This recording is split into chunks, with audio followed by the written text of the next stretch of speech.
Hello children, welcome back. Today we are going to study subject English from supplementary book. Chapter number 1 is The Lost Child. The story is written by Mulkraj Anand. Okay, so let us see the story. It was a time in a village where they were celebrating the spring season as a festival. Okay, the season which comes after the winter season. Okay, and all of them were celebrating it as a festival, and in that village there was a fair, एक मेला लगा हुआ था, where people came from different places. They wear new clothes, they some walk on the foot, some ride on horse, then some sit in bullock cart and they roam here and there. There was a family, one father, one mother and one child was there. They were also going from the fair.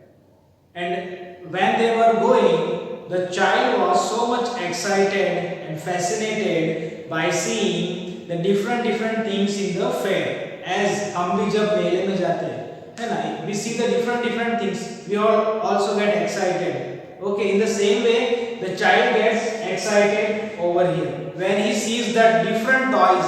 खिलौने जब उसने देखे, he want to go near, he want to touch the toys, he want to take it and keep it for himself. वो खेलना चाहता है खिलौनों से.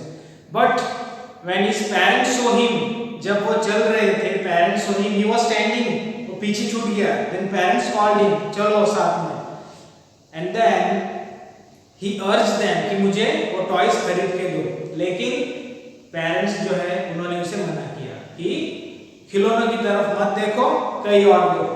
Because their situation was not, they were not affordable to purchase him toys.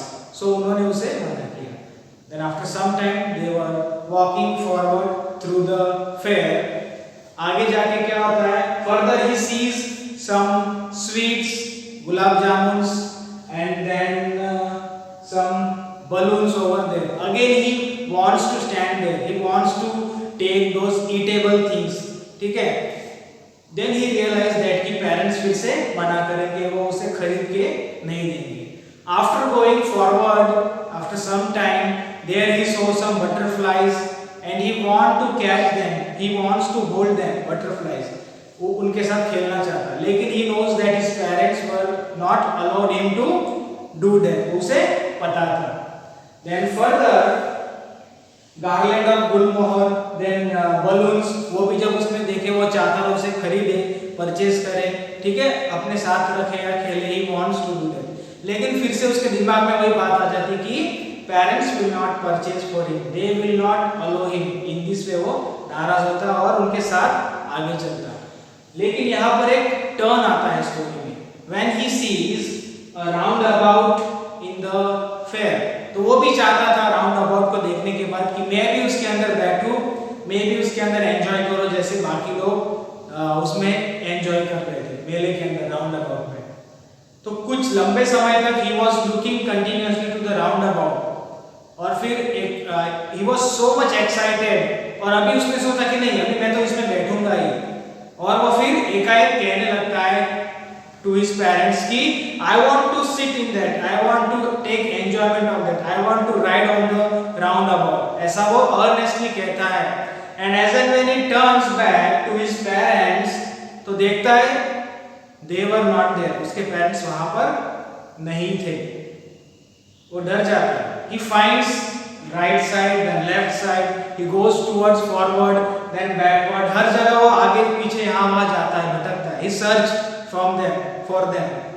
इतनी भीड़ होती है, there were people in the fair कि वो बहुत डर जाता है. He couldn't able to find his parents. और फिर उस समय उसको realize हो जाता है कि his parents are not there. He has lost. समझ जाता है कि मैं गुम हो गया हूँ या मैं खो गया हूँ मेरे पेरेंट्स से. वो कहीं और चले गए हैं और मैं यहाँ पर फंस गया हूँ.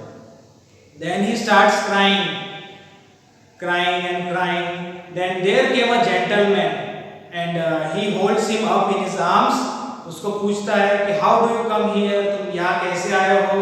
कोई तुम्हारे साथ में आया है या नहीं? वो लोग कहाँ है? वो कुछ रिप्लाई नहीं देता है चाइल्ड, लेकिन वो क्या करता है, he cries more and more in compare to before and he cries more bitterly than before, बहुत बुरी तरह से और वो रोने लग जाता है। Then to console him the gentleman क्या करता है, he takes him to all the different things, जो पहले बच्चा चाहता था वो टॉयज, वहां पर वो उसे ले जाता है, टॉयज खरीदने हैं, बच्चा कहता है no I want my father and my mother. Then again the gentleman takes him to the sweet shop, सोच के कि बच्चा कुछ खाएगा, then he will stop his crying, sweets purchase करना चाहता है, तो बच्चे को पूछता है do you want this sweet और that to eat gulab jamun and so on. Child says no only I want my father and mother. Then finally उसे वो पूछता है कि do you want to sit in the round, all the things, हर जगह gentleman उसे लेके घूमता है, पूछता है ये बैठना चाहोगे, ये खेलना चाहोगे, ये खाना चाहोगे, but every time the child refuses to the gentleman and in answer to him वो यही कहता है कि I only want my father and my mother. Finally वो यही कहता है एंड स्टोरी जो है वो यहाँ पर खत्म हो जाती है। So students, moral of the story कुछ ऐसा बनता है कि whenever we are having something in our life we do not realize its value, लेकिन उसकी वैल्यू हम कब रियलाइज करते हैं, when we get lost of it, जब हम उसे खो देते हैं। तो जैसे स्टोरी में उसके पेरेंट जो है वो खो चुके थे, ठीक है, उससे दूर हो चुके थे, then only he realized the value of his parents, और उसके सामने फिर बाकी वो सब चीजें थी वो जीरो हो चुकी थी, उनकी वैल्यू कुछ थी नहीं, only he wants his father and mother। So in this way हमारे लाइफ में भी कुछ ऐसे होते हैं, we did not realize the value of the things which we have, then when we realize it, when it is gone। Okay, so this was the moral of the story. I hope you understood the story well, so thank you।